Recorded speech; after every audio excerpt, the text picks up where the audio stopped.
안녕하세요. 스마트 팩토리 융합 캡스톤 디자인 팀별 코드 리뷰 발표를 맡은 6팀 팀장 진태헌입니다.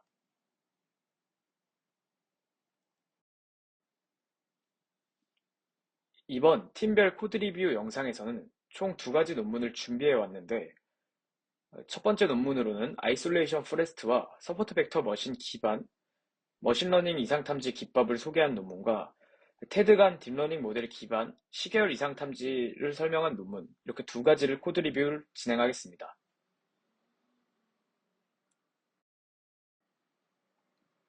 먼저 아이솔레이션 포레스트랑 서포트 벡터 머신 기반의 머신러닝 이상 탐지 기법을 소개한 논문입니다.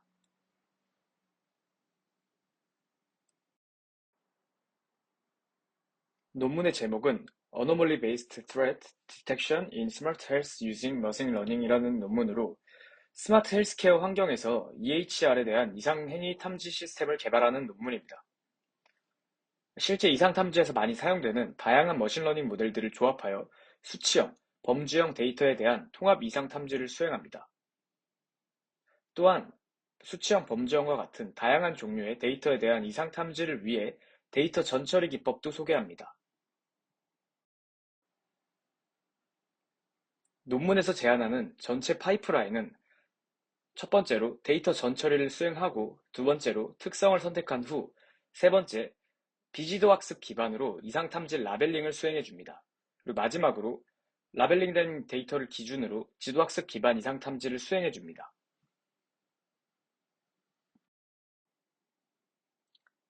데이터 전처리 단계는 총 세 가지 방식이 사용됩니다. 결치측 처리, 범주형 처리, 정규화, 이렇게 총 세 가지로 사용되는데, 첫 번째 결측치 처리부터 설명을 하자면, 사용되는 의료 데이터의 특성상 로그가 누락되거나 일부 값이 비어있는 결측치가 많은 경우가 존재합니다. 해당 논문에서는 수치형 데이터는 해당 변수의 평균값으로 대체하였고, 범주형 변수는 최빈값, 즉 가장 많이 나타나는 값으로 보완하였습니다. 이렇게 처리함으로써 데이터의 손실 없이 모델 학습을 위한 최소한의 완결성을 확보할 수 있었습니다. 두 번째인 범주형 변수의 인코딩인데, 범주형 변수는 값이 수치형 변수와 같이 숫자로 되어 있지 않고 텍스트로 저장이 되어 있습니다. 기계학습 알고리즘은 문자열 데이터를 이해하지 못하기 때문에 이를 해결하기 위해 원활 인코딩 방식을 적용하여 이런 문제를 해결하였습니다.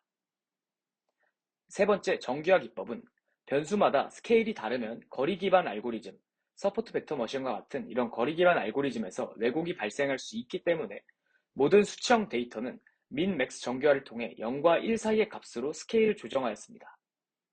이를 통해 서로 다른 단위의 값들도 동일한 기준에서 비교하게 될 수 있으며, 특히 이상 탐지와 같은 민감한 작업에서 성능을 크게 향상시킬 수 있었습니다.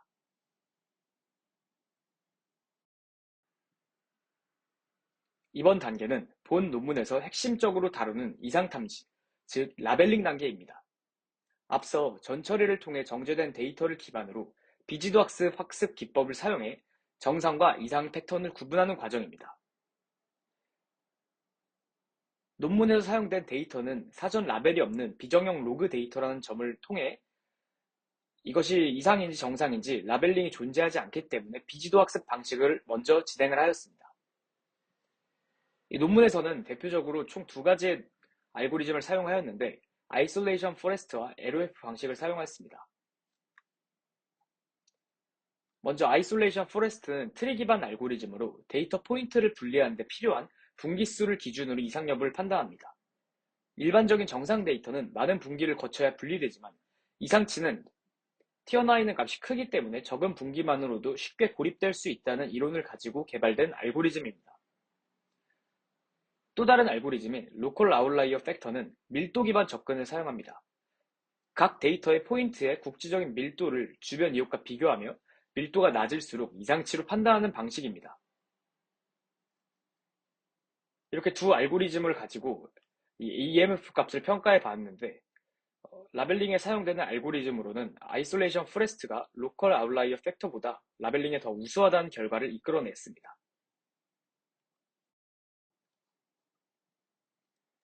세 번째로는 이제 라벨링된 데이터를 직접 분류해줘 이상 탐지를 수행해주는 모델링 단계입니다.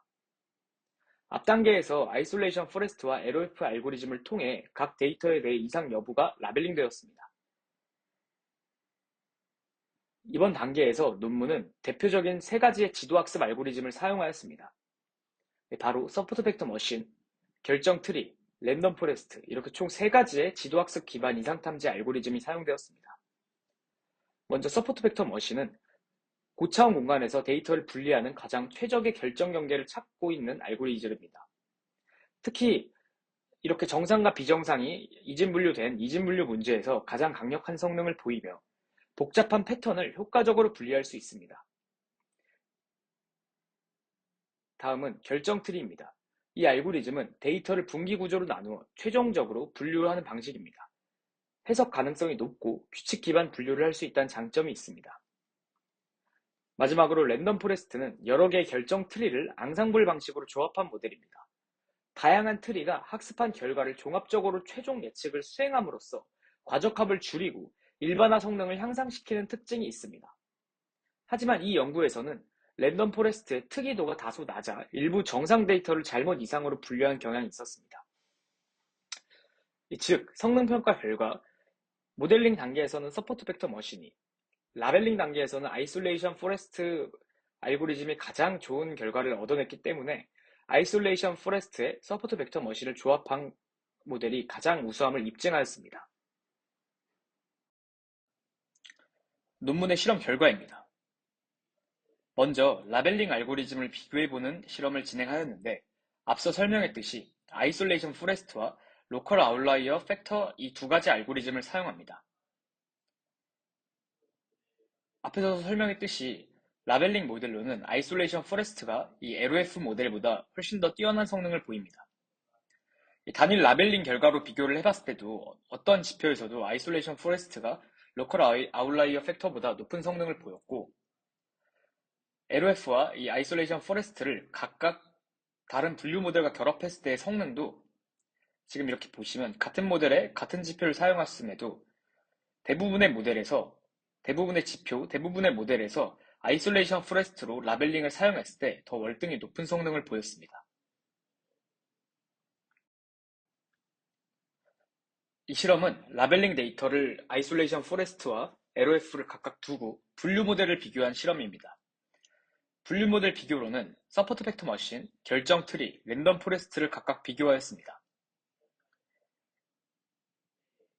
각각을 비교한 모든 모델 알고리즘들과 사용한 평가 지표들인데 평가 지표로는 이런 분류 문제에서 많이 쓰이는 F1 스코어랑 정확도와 같은 기준을 사용하였습니다.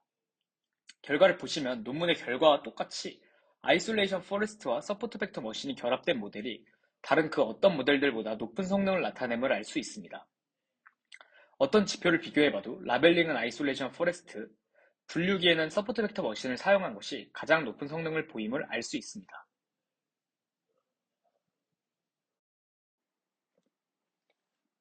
결론적으로 어느 단일 모델과 비교를 해봐도 비지도학습으로 라벨링 수행한 후 지도학습으로 이상 탐지를 수행해준 방식이 더 높은 성능을 보였습니다. 앞서 얘기한 아이솔레이션 포레스트와 서포트 벡터 머신의 조합이 아니더라도 단일 모델과 비교했을 때는 무조건 라벨링 수행 후 지도학습 기반 이상 탐지를 수행해준 결과가 더 높은 성능을 보였다는 걸 보여드렸습니다.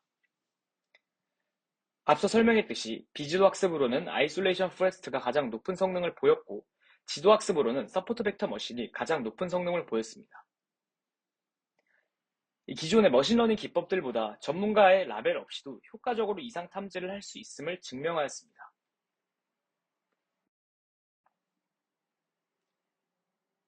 이 아이솔레이션 포레스트와 서포트 벡터 머신이 조합된 코드 구현입니다.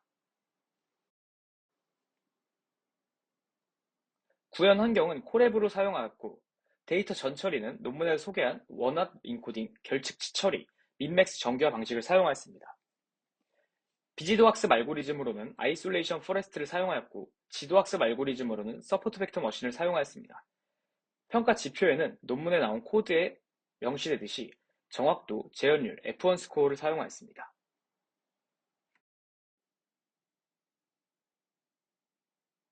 코드 구현에 사용된 데이터셋입니다. 본 논문에서 사용한 데이터셋인 EMR은 기업, 개인 측면에서 개인정보에 위험한 측면이 있기 때문에 공개하지 않았다고 명시되어 있습니다. 때문에 캡스톤 디자인에 사용되는 웨어러블 건강정보 데이터를 사용하였습니다. 이 건강정보 데이터는 논문에 소개한 데이터와 비슷하게 범주형, 수치형 데이터로 구성되어 있으며 항목은 성별, 수면 시간, 피지컬 레벨, 스트레스 레벨, BMI 카테고리, 혈압 등 다양한 형태의 데이터로 존재해 있습니다.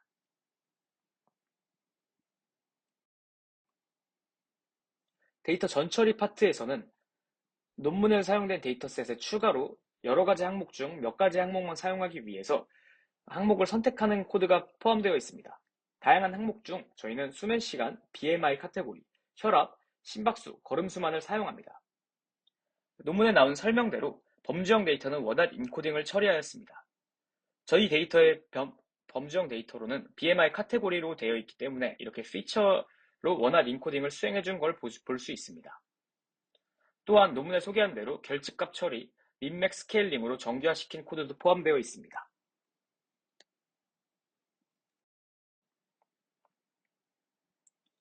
데이터 라벨링으로는 논문에서 성능이 가장 좋다고 증명한 아이솔레이션 포레스트를 사용하였습니다. 정상이면 1, 이상이면 -1로 라벨링하였습니다. 코드를 보면 이 아이솔레이션 포레스트 함수를 사용해 아이솔레이션 포레스트 학습을 진행하여 주었습니다. 추가로 데이터에 어노멀리 라벨링을 추가하여 정상이면 1, 이상이면 -1로 표시해 줬습니다. 라벨링된 결과입니다. 퍼슨 아이디에 라벨링이 붙은 것을 볼 수 있습니다.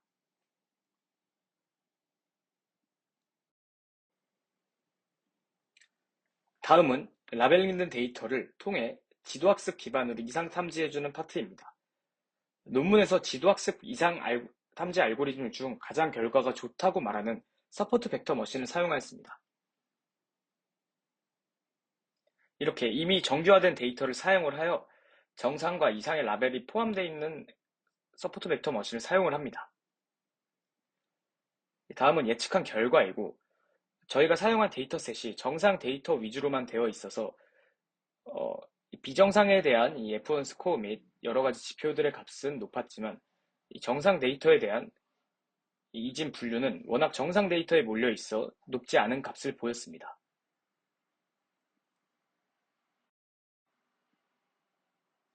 직접 사용자 예시 데이터를 입력해 주어서 추론할 결과입니다.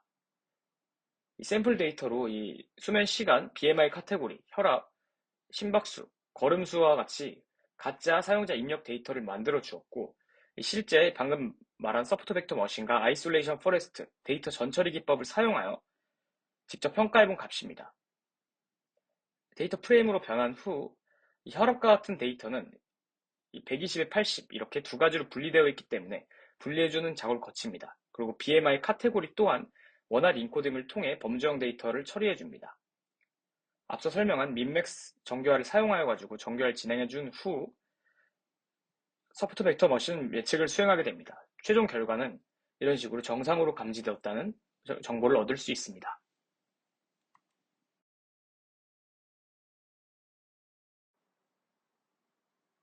논문의 제목은 Anomaly Based Threat Detection in Smart Health Using Machine Learning이라는 논문으로 스마트 헬스케어 환경에서 EHR에 대한 이상 행위 탐지 시스템을 개발하는 논문입니다. 실제 이상 탐지에서 많이 사용되는 다양한 머신러닝 모델들을 조합하여 수치형, 범주형 데이터에 대한 통합 이상 탐지를 수행합니다. 또한 수치형, 범주형과 같은 다양한 종류의 데이터에 대한 이상 탐지를 위해 데이터 전처리 기법도 소개합니다.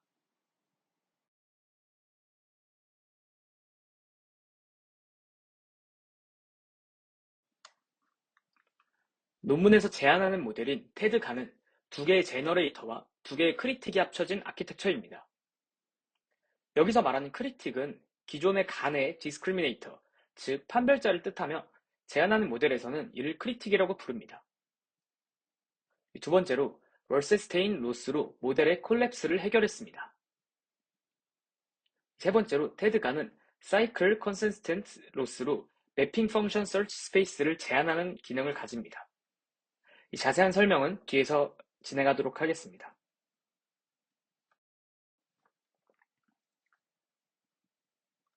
기본 구성 요소부터 설명을 하자면 방금 전 앞서 설명하였던 이 두 개의 제너레이터 중 첫 번째 제너레이터는 인코더라고 불리우며 원본 시계열 데이터를 잠재 공간, 즉 레이턴 스페이스로 매핑하는 네트워크를 뜻합니다. 두 번째 제너레이터인 제너레이터 G는 잠재 공간의 벡터를 다시 시계열 데이터로 복원하는 네트워크입니다. 기존 간의 디스크리미네이터 역할을 하는 이 크리틱 X는 실제 시계열 데이터와 제너레이터 G가 생성한 시계열 데이터를 구분하는 판별자의 역할을 합니다. 마지막으로 크리틱 Z는 인코더가 만든 잠재 벡터와 무작위 샘플 Z를 구분하는 판별자를 뜻합니다. 이 테드간 모델의 학습 과정입니다. 첫 번째 과정은 제너레이터 G를 학습시키는 과정입니다. 제너레이터 G에서 주어진 랜덤 데이터를 다시 시계열 데이터로 복원한 뒤 크리틱 X에서 실제 데이터와 어떤 것이 원본인지를 비교하게 됩니다. G가 복원한 실제 데이터와 같아질수록 크리틱 X의 오답률이 높아집니다. 이 학습 과정의 이 아키텍처를 보시면 이 첫 번째 학습 과정은 일반 간의 아키텍처와 비슷합니다. 랜덤 레이턴트 스페이스 레이턴트 스페이스가 이 제너레이터 G로 들어가게 되고 이 제너레이터 G는 복원 데이터인 타임 시리즈를 만듭니다.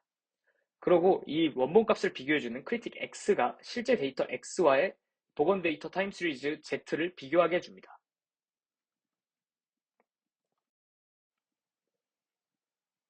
두 번째 학습 과정은 제너레이터 E를 학습시키는 과정입니다.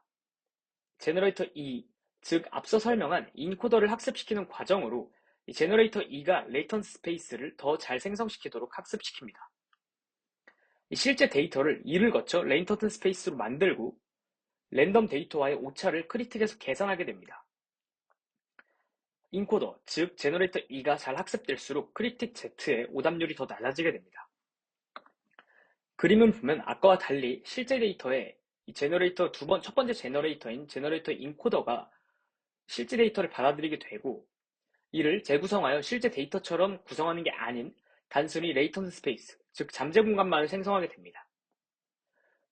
그러고 이 두 번째 판별자의 역할을 하는 크리틱 Z가 랜덤 데이터, 즉 레이턴트 스페이스와 인코더가 생성한 레이턴트 스페이스를 비교하며 참과 거짓을 구분하게 되고 랜덤 데이터는 점점 더 실제 데이터의 레이턴트 스페이스와 가까워지게 됩니다.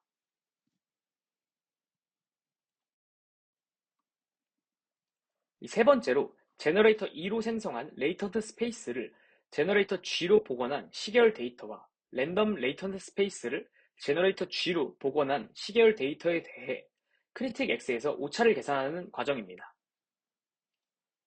최대한 크리틱 X를 속이는 방향으로 학습을 진행하며 랜덤 데이터로 생성한 시계열 데이터의 크리틱 X 점수를 로스 펑션에 추가해서 디코더의 학습이 얼마나 진행되었는지에 따라 속도를 조절하게 됩니다.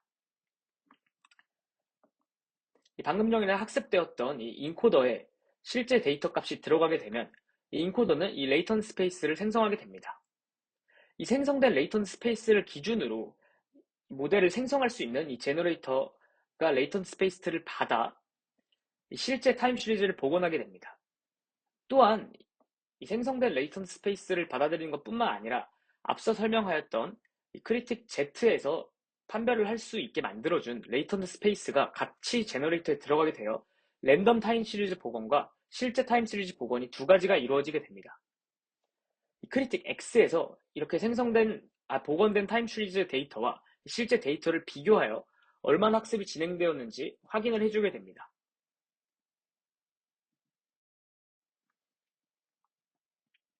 마지막으로 실제 데이터를 제너레이터 E를 거쳐 생성한 레이턴트 스페이스를 통해 제너레이터 G로 복원한 데이터와 실제 데이터 X를 비교합니다. 원본 데이터의 레이턴트 스페이스와 랜덤 레이턴트 스페이스의 C 크리틱 Z의 스코어들을 로스 펑션에 추가해 이 세 번째 단계처럼 인코더의 학습의 진행에 따라 학습 속도를 조절하게 됩니다. 실제 데이터가 인코더를 들어가 이 레이턴트 스페이스 잠재 공간을 만들게 되고 이 잠재 공간이 제너레이터로 들어가 복원 데이터를 만들게 됩니다. 이 복원된 타임 시리즈와 이 실제 데이터 타임 시리즈와 가짜인지 진짜인지를 판별하는 크리틱 Z가 포함되어 실제 데이터 X를 비교할 수 있게 해줍니다. 종합하여 설명하자면 이 아키텍처의 이 왼쪽 부분은 앞서 설명한 첫 번째 제너레이터인 인코더, 제너레이터, 크리틱 X, 크리틱 Z입니다. 모두를 하나씩 설명하자면 이 인코더는 단순히 실제 시계열 데이터 X가 들어왔을 때 잠재 벡터 Z를 제대로 복원하는, 생성하는지에 대해서만 학습을 하고, 이 제너레이터는 실제 데이터를 받는 게 아닌 잠재 벡터 Z만을 받아 실제 시계열 데이터로 재구성하는 역할만 수행을 하게 됩니다. 크리틱 X는 이 X, 즉 실제 시계열 데이터와 이 재구성된, 제너레이터가 재구성된 시계열 데이터를 판단하는 역할만을 하게 되며, 이 크리틱 Z는 인코더에서 표현된 잠재 벡터 Z와 무작위로 선별된 잠재 벡터 Z를 비교하는 역할을 하게 됩니다. 즉 인코더와 크리틱 Z는 잠재 벡터 Z 관련해서만, 제너레이터와 크리틱 X는 실제 데이터 X와 생성된 시계열 X'만을 관여하게 됩니다.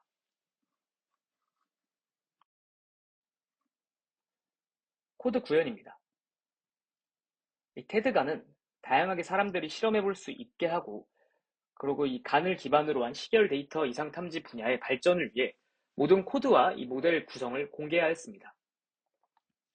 제가 직접 구현한 코드 구현에는 앞서 설명한 나사나 트래픽 관련 데이터셋이 아닌 이 택시 수요 데이터셋을 사용하여 이 월별 택시 수요 이상 탐지를 수행하였습니다.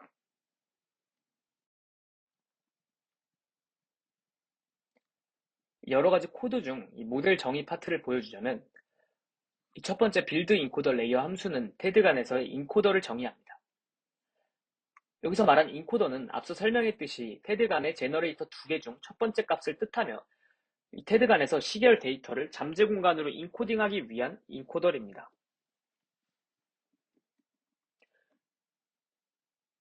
논문에서는 이 네트워크를 X에서 Z로 만드는 인코더로 정의하며, 이는 입력 시계열을 잠재 벡터로 매핑한 함수입니다. 이 코드를 보시면 논문에 처음에 설명하였듯 이런 인코더, 제너레이터 부분에 LSTM을 사용한 것을 볼 수 있습니다. 기본 LSTM이 아닌 양방향 LSTM을 사용하여 이 앞뒤 시간을 더 잘 이해하도록 만들었습니다. 이 코드를 보면 모델을 생성하는 과정에서 이 reshape 함수를 통해 이 모델을 잠재 표현으로 만들어주는 과정을 담고 있습니다. 이 두 번째는 테드간의 두 번째 제너레이터인 제너레이터 G를 정의하는 함수입니다. 잠재 벡터 Z를 입력을 받아 LSTM 기반 네트워크를 통해 시계열 데이터로 복원하는 과정입니다. Z에서 X 부분에 해당하며 인코더의 출력이나 랜덤 레이턴트 벡터를 시계열로 재생성하는 데 사용됩니다. 이 빌드 제너레이터 레이어 함수가 이 제너레이터 G의 함수 정의 부분인데, 이 부분에서는 앞서 설명했던 것과 반대로 입력 벡터를 평탄화하고 이 들어온 레이턴트 벡터 Z를 다시 두 배 업샘플링, 1차원으로 압축 등을 통해 다시 시계열 데이터로 재구성하는 과정을 코드에서 담고 있습니다.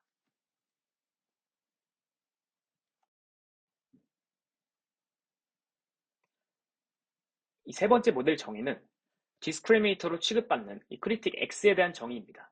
이 크리틱 X는 시계열 데이터를 입력으로 받아 얼마나 실제와 유사한지를 판단하는 판별자의 역할을 합니다.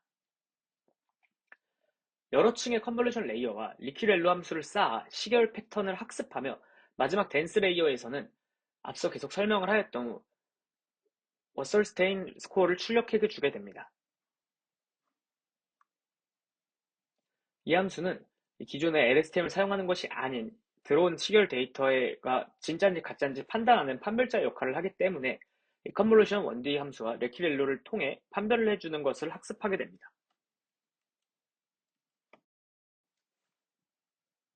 이 마지막 모델 정의인 이 크리틱 Z의 정의는 이 테드 간의 두 번째 판별자 역할을 뜻하며, 잠재 공간 Z상의 벡터가 실제로 인코더 EX에 생성된 것인지 아니면 단순히 정규 분포에서 무작위로 샘플링된 것인지를 구분해주는 함수입니다. 앞선 크리틱 X와 비슷하게 판별해주는 부분만 갖고 있습니다.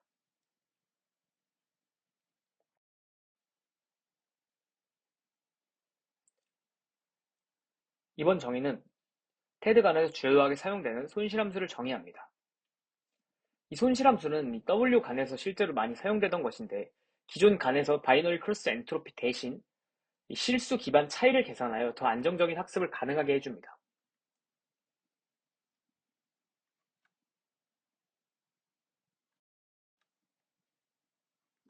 다음은 테드 간을 구성하는 네트워크들의 입출력 형태를 정의해주는 코드입니다. 인코더, 제너레이터, 크리틱 X, 크리틱 Z 같은 각 서브 모델을 생성하며 최적화에 사용할 아담 옵티마이저를 초기화합니다. 각 모델별 옵티마이저를 따로 설정하는 것은 훈련 단계에서 각 네트워크를 개별적으로 업데이트하기 위함입니다. 이 코드를 보시면 옵티마이저를 같은 옵티마이저 아담을 사용하더라도 인코더, 제너레이터, 크리틱 X, 크리틱 Z 옵티마이저를 따로 실행해 준 것을 볼 수 있습니다.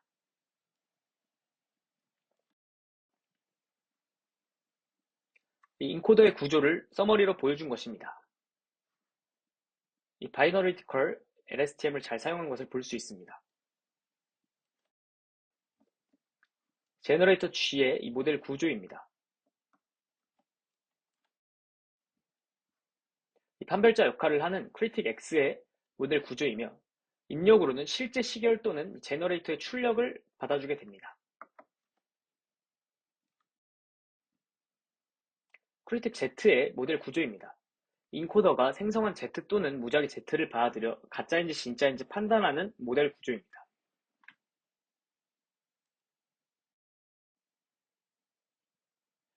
필요함수 정의 부분입니다. 테드 간에 크리틱 X를 1배치만큼 학습시키는 함수를 정의합니다. 실제 시계열 X와 제너레이터가 생성한 페이크 X를 구분하도록 크리틱 X를 훈련하는 과정을 거칩니다. 그레디언트 페널티를 추가하여 보관된 입력에서 그레디언트 정규화가 1에 가까워질수록 손실의 페널티를 추가하는 방식으로 학습 함수를 설정해 줍니다.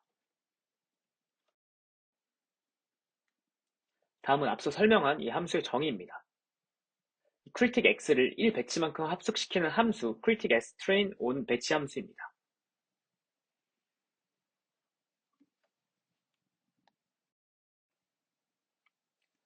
앞서 크리틱 X 네트워크를 한 배치만큼 학습시키는 함수를 정의하였으니 이번엔 크리틱 Z 네트워크를 1배치만큼 학습시키는 함수 정의입니다. 크리틱 Z는 잠재공간 Z상에서 진짜 Z와 가짜 Z를 구별하도록 학습시키기 때문에 진짜 Z와 인코더가 만든 Z를 크리틱 Z가 평가하도록 함수를 만듭니다. 중간값을 보관한 샘플을 통해 그레디언트 페널티를 여기선 적용시킵니다. 앞서 설명한 함수 critic Z train on 배치 함수입니다. critic Z 네트워크를 한 배치 학습시키는 함수입니다. 필요한 수를 정의한 후 인코더와 제너레이터를 함께 훈련시키도록 합니다. 인코더의 학습 목표는 이 X로 얻은 Z가 실제 분포처럼 보이게 함, 즉, 이 판별자 Z를 속이는 방식으로 학습을 해 나갑니다. 인코더에서 나온 결과값 EX를 제너레이터 G에 넣은 GEX가 원래 X와 비슷하도록 복원하는 재구성 손실 또한 최소화시키게 학습을 합니다. 제너레이터 G의 학습 목표는 랜덤 Z에서 GZ가 진짜처럼 보이도록 학습시켜주는 역할을 합니다. 앞서 얘기한 GEX가 X를 잘 복원하게 하도록 하는 것도 일치합니다. 이 제너레이터 G는 크리틱 X와 Z 둘 다 속이도록 학습하게 됩니다.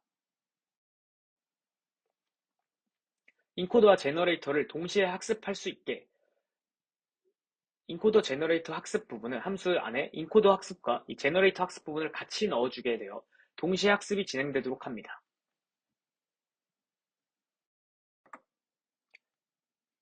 제가 실험에 직접 사용한 이 NIC 택시 디맨드 데이터셋은 그 크기가 너무 방대하여 총 12달의 택시 수요 데이터셋 중 총 한 달치밖에 사용하지 못하였는데 그 한 달치에 대한 이 이상 탐지 결과입니다. 이 시계열 데이터는 실제 NIC 택시 데이터셋을 의미하며 이 빨간색으로 표시한 부분이 이 테드간이 이상으로 판단한 값을 칠해준 것입니다. 잘 보시면 실제 데이터셋 이 전체 12개월을 보면 보통 20K 수준에서 머물고 있었는데 그 이상으로 수요가 진행된 값을 이상 탐지로 잘 수행한 것을 볼 수 있습니다. 비록 12개월의 데이터셋을 전부 사용하지 못하였지만 그럼에도 불구하고 꽤 뛰어난 성능을 나타낸 것을 보여주었습니다. 이 주말, 공휴일, 이벤트 등으로 인한 비정상인 수요 패턴도 이 NIC 택시 데이터셋에 포함되어 있는데 이 테드 간이 그런 것도 잘 포함한 것으로 해석됩니다. 또한 주기적인 수요, 이렇게 주기적으로 툭 튀어나온 값들은 이상 탐지 없이 무시하고 있고 비정상적이게 튀어나온 이상 값들만 잘 탐지하고 있는 것을 확인할 수 있습니다. 이상으로 논문 리뷰를 마치겠습니다. 감사합니다.